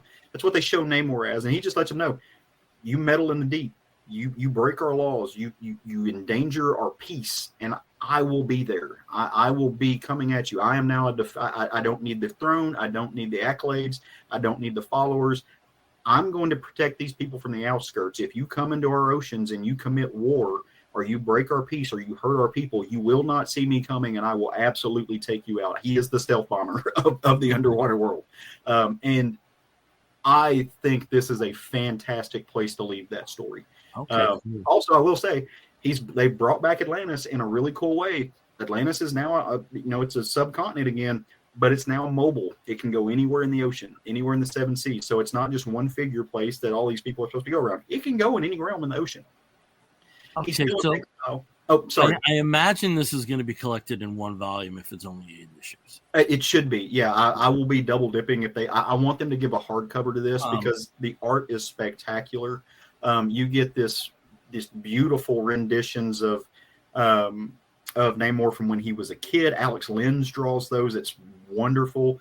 Mm-hmm. The art by Davidson almost reminds me a little bit of Carlos Magno. He has got like a little bit of grotesque beauty about him. in this, but it's some gorgeous work. Okay, I have to say, like, I bailed after the first issue, and I normally give Namor a try, but it sounds like I missed out on Namor, God of Thunder. Basically, yeah, and Yeah. that's a good analog. And there's some issues where it has that kind of thing that issue 3, issue 4 slump, because there's one storyline and then it goes into another and then it kind of culminates. But Jason Aaron knows the continuity. He knows the character, and he realizes he makes you feel the stakes of this in a very personal way. And so yes, I'm a huge Namor fan. I'm a mark for this, so it's not hard for me. But I will say I did not like the Namor story in the Avengers that he wrote. So go check this out. It'll be worth a while. Some of my earliest exposure to Namor was Supervillain Team Up. And Dr. Dorcas and Tiger Shark were part of that. And Tiger Shark was such an asshole. So I'm glad that him getting the shit kicked out of him is an element of that. So have they ever brought back his sister? I have no idea. Oh, I wonder if they had. That'd be interesting. If you're not familiar with the history, Tiger Shark was like invented to go battle Namor. He was kind of a broken dude, but his sister was also in love with Namor. So yeah, and you get Stingray in this too. You get all these characters that you know and love. It's really fun. All right, cool. I'm definitely gonna be looking for the collected on that. I geeked out hard on this. Okay, cool. And I absolutely loved God of Thunder. I thought that was a series that tied all these elements of Thor that shouldn't work together nicely. Yeah, and it sounds like you got sadly only 8 issues, but it sounds like that's the vibe that's there. So I'm definitely in for it. Well, it's almost like I wasn't getting that vibe at all from the first issue.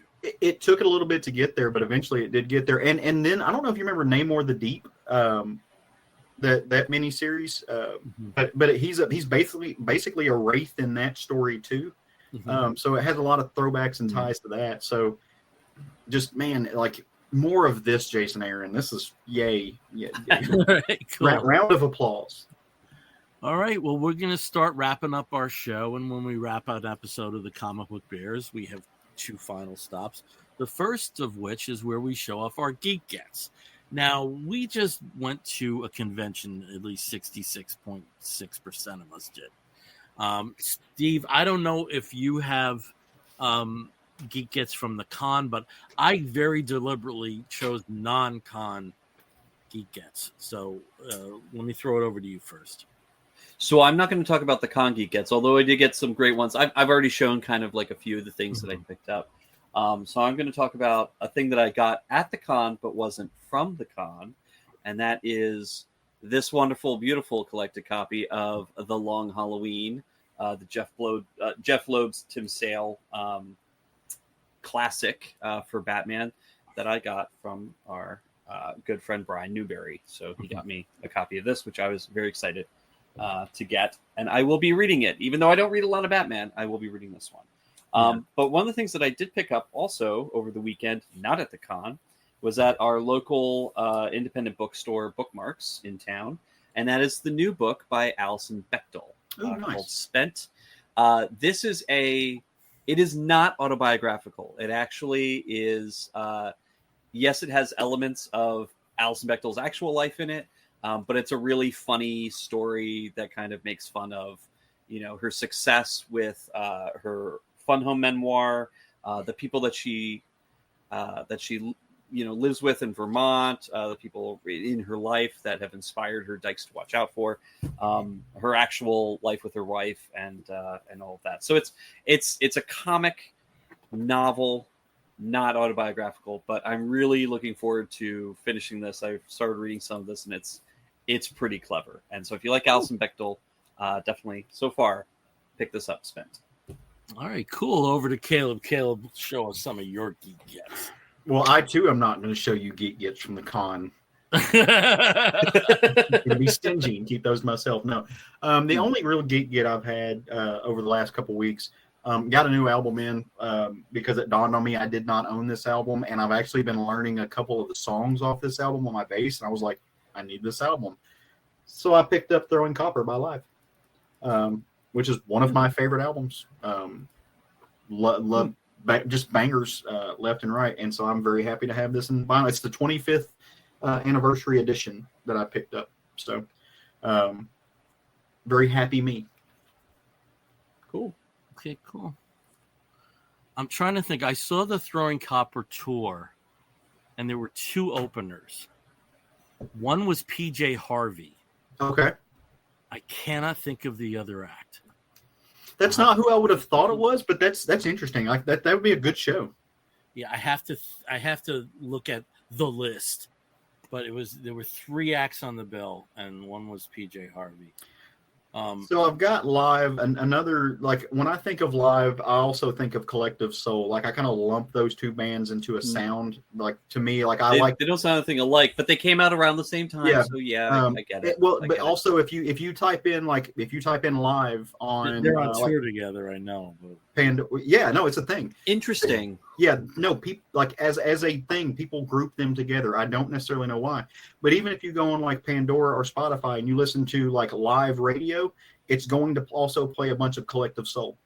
There is a connective tissue there that goes back. I don't get it. I mean, I get it with Our Lady Peace. I totally get it with Our Lady Peace. Yeah, they don't sound anything alike, but it is weird how they got back-to-back radio play a lot. And you know, like I think of a band like Everclear. Everclear doesn't sound like any of the bands that they're lumped into. No, absolutely. Yeah. I guess. But yeah, it's that era. It's like the post grunge. Yeah. Well, I feel like with Everclear too, you're also getting that like Long Beach, California. Like a lot of the band, like Everclear gets limped in with like some ska bands too for some reason, and it's totally the California thing. I don't get it, but it does. Yeah, I'll get it. All right, but there you go, Throwing Copper. Yeah, good stuff. York, PA's finest.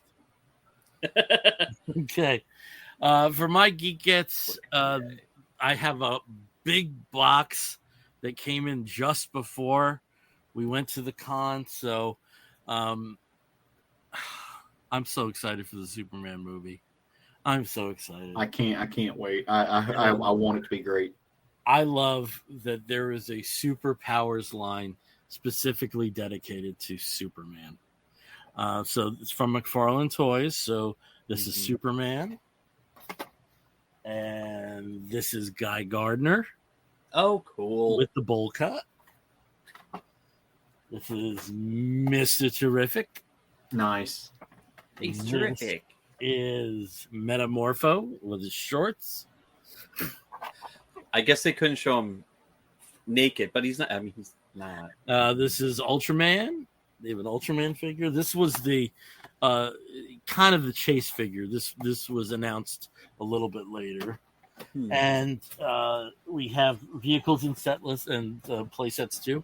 We have the T-Craft. And we have the Fortress of Solitude. Oh, that's cool. Yeah. Does it come with the crypto? Well, there is a very limited version that comes with robot number 4, but this isn't the version that I got. They announced this, and then they announced the limited edition, which it's not really cool. Yeah, but it's not the one that has Alan Tudyk. This was also the bundle, and if I really need to scratch the robot number 4, I have him in 2-inch form. Yeah, so from Spin Master, this is a different one, which I think I showed the last time. But I'm very happy with the Superpowers Superman one. I'm very happy. I was open to this. I did that like happy clappy thing because I'm such a jerk. But so happy, so happy. Yeah. All right, we're going to wrap this show up, and when we wrap an episode of the Comic Book Bears up, our last destination, our last stop, is when we talk about the woofs of the week. In the bear community, if you find a fellow attractive, you woof at him. And we do something very similar, where we woof at something which may be comic book or comic book related, maybe a television program, maybe a film, maybe a charitable initiative, anything under the sun that we think you, fair listener or viewer, may be interested in sampling. I'll start as I always do with Steve. Steve, what is your wolf of the week? Well, I have two. One's a really quick one. A wolf goes out to Joe Cassio, who hosted us this past weekend in Charlotte. It was wonderful staying with Joe and with Arthur and JW and getting to enjoy their hospitality, and Arthur's cooking in the morning and Joe's cooking in the evening. So it was a lot of fun. And of course, they're pools. So thank you very much. But I did want to bring up a wolf for something that just started. So my opinion is not complete, but based on my feedback on the first episode, I really enjoyed it. And that is the new Ironheart TV series. That dropped the first 3 episodes on Disney Plus this week. It is a series that confers itself to Riri Williams, played by Dominic Thorne, also known as Ironheart, and her move back to Chicago after being kicked out of MIT, and of course trying to find her place, trying to build her Ironheart suit, and become that hero that she is born to be. It's got a great cast. There's a lot of really cool people in here. You've got Shea Coulee. If you are a Drag Race fan or a Drag Queen fan, Shea Coulee is wonderful. Anthony Ramos basically plays the Hood. But there's also some other great characters in there. Lyric Ross as Natalie, who kind of plays her AI companion, but also her now deceased best friend. Alden Ehrenreich is in this, and Sacha Baron Cohen plays a particular character that I think everybody's been waiting to show up in the MCU for a very long time. And is it really him? I believe so. We'll have to wait. Yeah, so I'm hopeful that this series continues to be interesting. I've heard some mixed reviews, but I don't always listen to the reviews because everybody's looking for something to pick apart. Yeah. And I'm enjoying this so far after episode 1. So, Ironheart. Well, all right. Over to Caleb. Caleb, what is your wolf of the week? All right. So my wolf of the week, I'm going to pull a Steve. I've got a split one, but one is the main wolf of the week, right? And I'll go with that one first. It goes out to Jeremy Allen White and Ayo Edebiri and all the folks who make The Bear what it is. Season 4 just dropped. I've seen the first 2 episodes of it. Picks up right where it left off. It is pure chaos. It is anxiety on film, and it's absolutely wonderful. I love this show.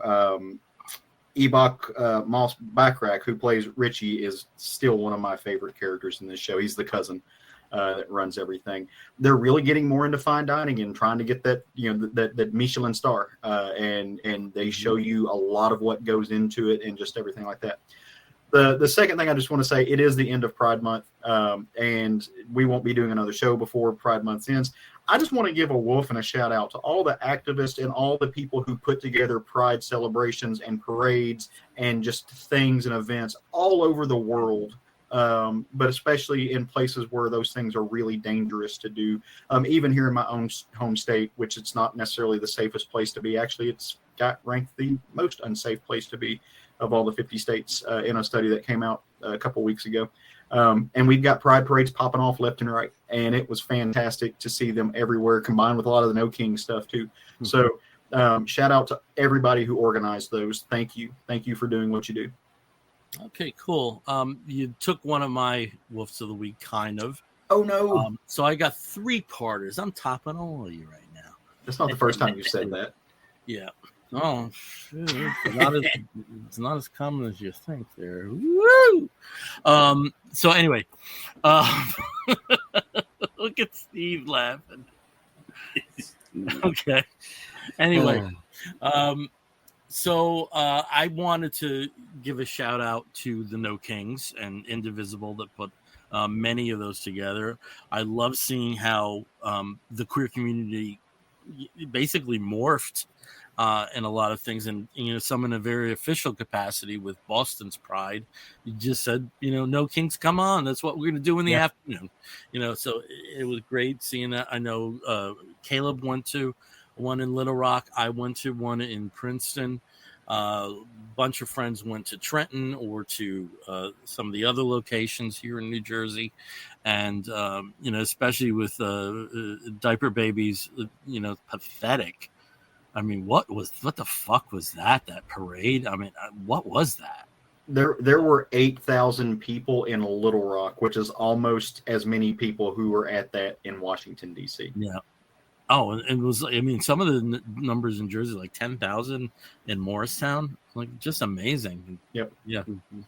And then, and it was also like kind of cool, like with that straight pride celebration, that being a bomb as well. Not only did no one 10 show of up, attendees, not tens, just 10. Yeah, no one showed up and got hijacked by somebody. Yes. Like the performer who just sang like a pro-gay song. Well, good for that guy. It's just things like this. Just there's a lot to be depressed about, but when you have these glimmers of hope, there's a lot to be encouraged about. In the New York mayoral race, as well, the candidate that prevailed with the Democratic primary nomination. There's these signs, let's just keep them going, keep at it. So my wolf of the week is not really that positive line. My wolf of the week, things can be depressing, but sometimes it's media that you have to see. And for me, Surviving Ohio State is ranked among that. It's a documentary about the sexual abuse that occurred at Ohio State for over decades.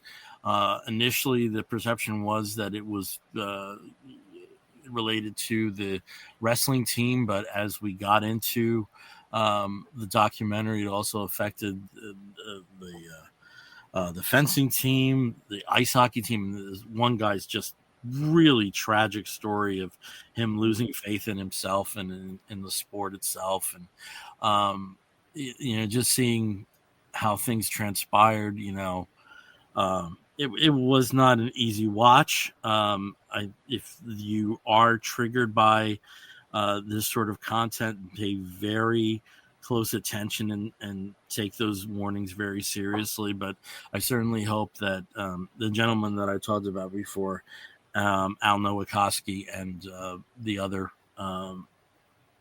plaintiffs eventually find the peace that they need. And, certainly after watching that documentary, I mean, fuck Coach Russ Kellington and motherfuck Jim Jordan. Absolutely. And it's just, in another time, he would have been drummed out of service at this point. I'm confident of that. And I hope we get back to that time. I really do. So Surviving Ohio State, but I didn't want to end on such a down note from myself. So if you are in the northern New Jersey area, I will be at Garden State Comic Fest this upcoming Saturday. You can go to their website and find some information. Some really good creators will be there, like Jim Starlin and the Simonsons, Sergeant Slaughter. So it's a good list. It's always been a very good shopping show. And if you see me, say hi. And two close friends of mine, it's their first con that they're ever going, and they're going full tilt. They got VIP. They're both dressing up. Chris and Latrice, I cannot wait to see you on Saturday, especially in that mode. So if you go to Garden State Comic Fest website, which I think is gcsf.org, you can find information about that. It runs on Saturday and Sunday. And just a big thanks to Dave, the owner of the con, for setting me up. So awesome. Looking forward to that. So that's better than Surviving Ohio State. Yeah. I've got another one to end on a high note, too. I just want to say we'd be remiss if we did not acknowledge that today, the day that we're recording this, is the 10th anniversary of the Obergefell decision. And if you remember that, if you can remember 10 years ago when that decision dropped, that was like a whirlwind 24 hours, because you not only had the Obergefell decision and Windsor right close to that, but you also had the Supreme Court essentially save the Affordable Care Act right when that happens. And then President Obama went and delivered that eulogy in Mother Superior Church where whatever that white supremacist went into church and murdered all of those people in a primarily black church. But a lot like his eulogy was a beacon of hope, as most things with him tend to be. But yeah, 10 years of marriage equality, and the fuckers who are ruining the world aren't on our side. So yeah, no meteors. The oceans haven't boiled yet. You've just got more jackasses that you're letting destroy the planet. So, yay, marriage equality. And on that note, again, we are the Comic Book Bears podcast. You can find us on social media as Comic Book Bears, save for Facebook, where you can find us as Comic Book Bears Podcast. If you want to listen to us, you can download us or listen to us through many of the podcasting platforms like Spotify and Apple Podcasts. If you want to write to us, please do so by sending an email to comicbookbears@gmail.com. If you are watching us through Facebook Live, thank you. If you were watching us a little later on YouTube from the archive, thank you. Please like and subscribe. And until next time, I'm Billy Z. I'm Steve Morey. And I'm Caleb Alexander McKenzie. If you're listening to the audio version, you're going to hear Wolf and Explosion. We'll be back in about 2 weeks. Take care, everyone. Wolf!